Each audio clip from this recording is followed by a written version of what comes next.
you know, really technical rock, paper, scissors in the end of the day, right? Yeah. Like, it's all, this works against this works against this.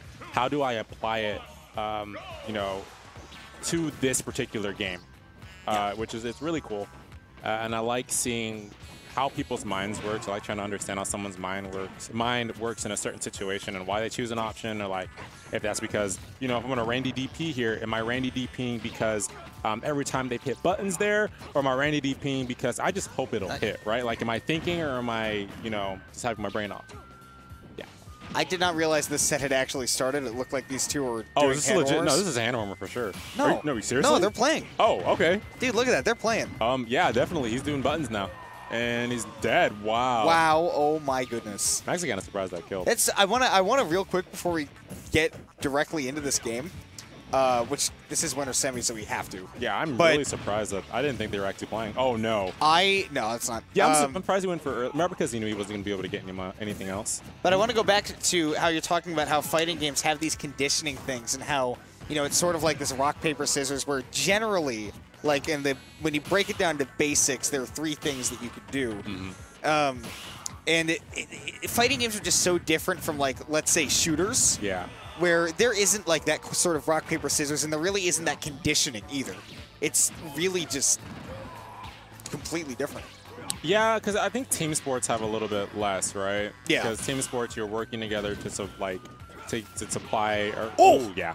There's no reason not to. He had been pressing jab after that every single time. See, that's another point of conditioning. He realized that he was going to be pressing jab right after that situation, because he had been the entire time. He throws lasers. He does jab because he has to frame one jab. Why wouldn't you jab after that, right? But if you have an invincible move like Shoryuken, why wouldn't you go for it? Oh my gosh, what a flip kick. Wow, what timing for that. Good job, Light. And that's like conditioning Kaze to just be like, all right, I'm just going to flip kick here a bunch of times. Yeah. You know, like I'm always going to, because I'm always looking for that.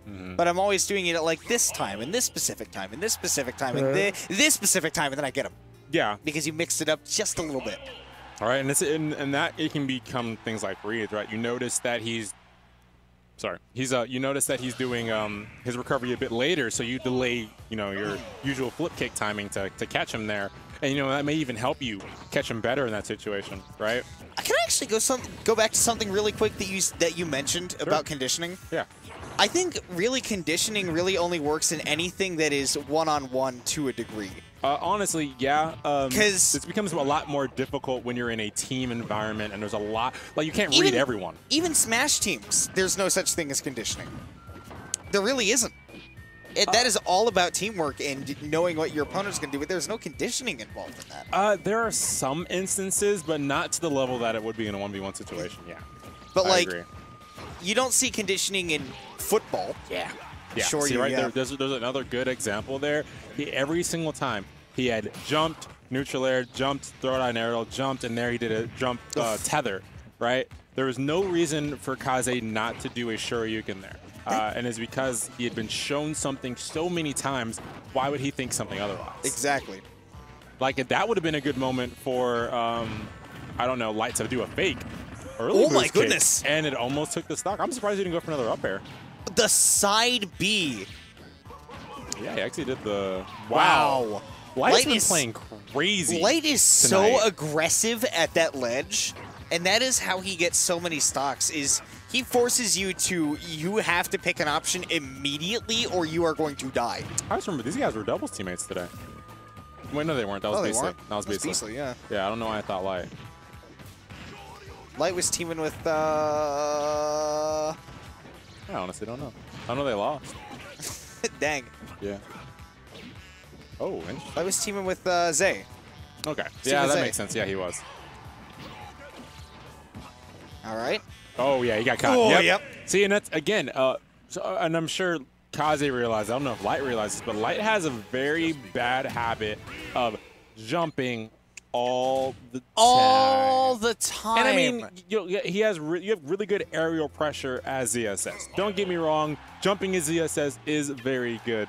But occasionally a dash attack, occasionally a roll on stage. Throwing in some stuff to mix it up. Because what did we see that entire game? We saw Kaze punishing Lights jumps. And it's so important that you don't just jump all willy-nilly on Ryu because he has incredible anti-air.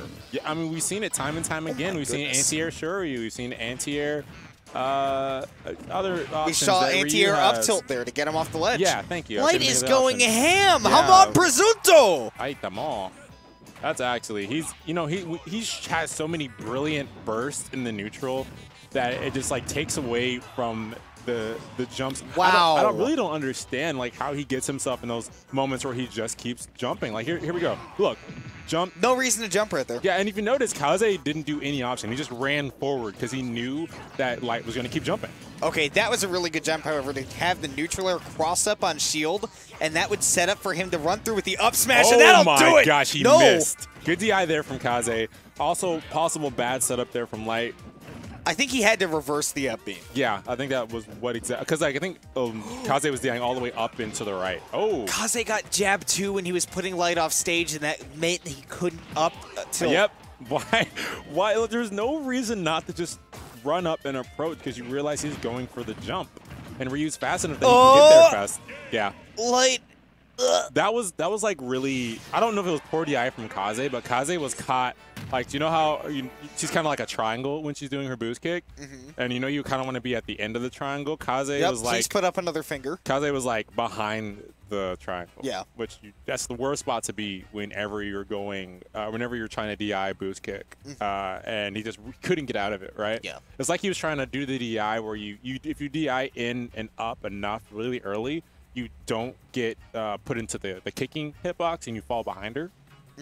I think he was trying to do that, but like it ended up just like putting him perfectly into the meaty spot of that boost kick. So he just like Meaty. the meat, the meat, the ham hocks.